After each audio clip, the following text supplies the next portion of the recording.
A daman jiya an sa rana ne saboda a saurari hukuncin kotu akan cewa a ba da shi beli.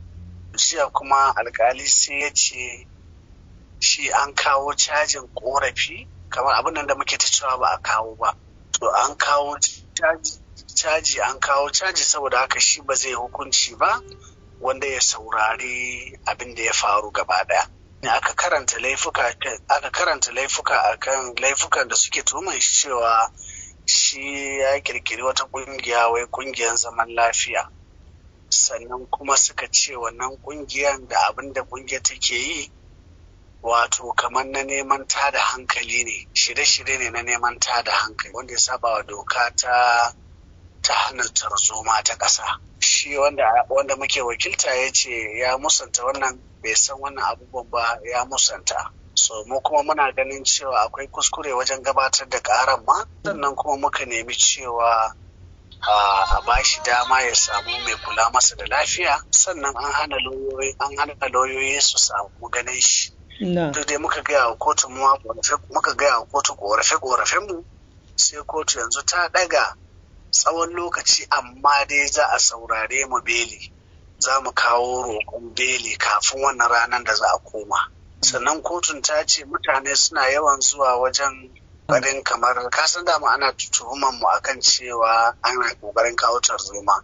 So kotun ta ce me amfanin mutanen da suke zuwa suna kide-kide ko suna daga abubuwa a kotu ta hana wayannan abubuwa din. So gaskiya a takaice ne abin da ya faru kenan a kotu, ya musanta duka wannan abin da suke cewa yayi. Kenan yanzu kafin zuwa ranar da aka sa na 27 ga watan 5, kotun za ta saurari korafinku na neman belinsa? Ba za mu jira har wannan lokacin ba, kawai dai ba ma so mu faɗa mutane su ta zuwa din nan yana bata mana aiki. Ba za mu faɗi ranar da za mu jawo ba, amma kwanan nan za mu koma neman beli kuma Allah da dama abin da ya sa ba zai iya ba da belin ba, haka tsarin yake saboda sun riga sun kawo korafe-korafe da suke da alaka da tada tarzoma. To kuma ana tuman ka da tada tarzoma, kaga ba zai yi a baka beli a cikin sauki ba, sai an ji dalilai kwarara. Muna shirye da su, Allah da za mu kai wa kotun Allah da. Abin da nake gaya wa 'yan uwa shine Allah da muna bin kadon haƙƙin nan, ba dukkan abin da ya dace mu yi za mu yi, mu ga cewa mun samu nasara da yardar Allah subhanahu wa ta'ala.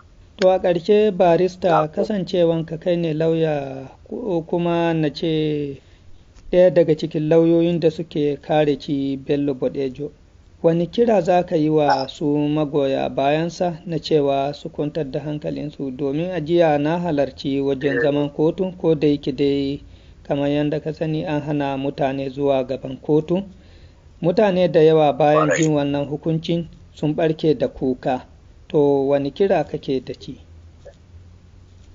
Ina gaya musu cewa ita rayuwa koyaushe Allah zai iya jarrabar mutum dan adam. Wanda ya zo duniya bai fi karfin jarrabawa ba. Mun tabbatar cewa muna da yaƙini, mun gamsu cewa yana da haƙoƙi wanda aka saba masa su. Sannan ba mu yarda da wayansu abubuwa da muka gani ba, kuma muna kyautata zaton cewa za mu samu nasara. Illa iyaka dai kowane aiki yana da tsari. Tsarin wannan aikin da yanzu muka ɗauka wannan, tunda tuhumar da suke masa babbaci, ka gane? Tunda suna maganan cewa wayanda ake laga da su wai suna dauke da makami, wanda kuma ba mu yadda da wannan ba. So saboda haka muna son mu je mu yi abin da ya dace. Yan uwa muna roƙon su da su taya mu da addu'a, su kwantar da hankalinsu. Ba a yin faɗa da gwamnati, ba a taɓa yin wanda ya faɗa da gwamnati ya nasara ba. Sannan kuka ba za ka hana mutum ya yi juyayi ba, wallahi ba dan adam din da abu ya dame shi dole sai ya fitar da hawaye saboda dan samu sauki a zuciyar shi. Na tabbatar ya ga soyayya, ya ga jama'a yadda suke son shi, amma daman tun da ba a san ku da tashin hankali ba, kullum ina jin hankali kar a yi tashin hankali. A jira a bi tsari na shari'a, kuma muna da kyautata zaton Allah yana kallo, kuma Allah zai magance dukkan wani abu inda da sharri a ciki shi. Allah baya bane shi jure. Wannan shine abin da ne zan faɗa gare su, ayi addu'a, ayi haƙuri.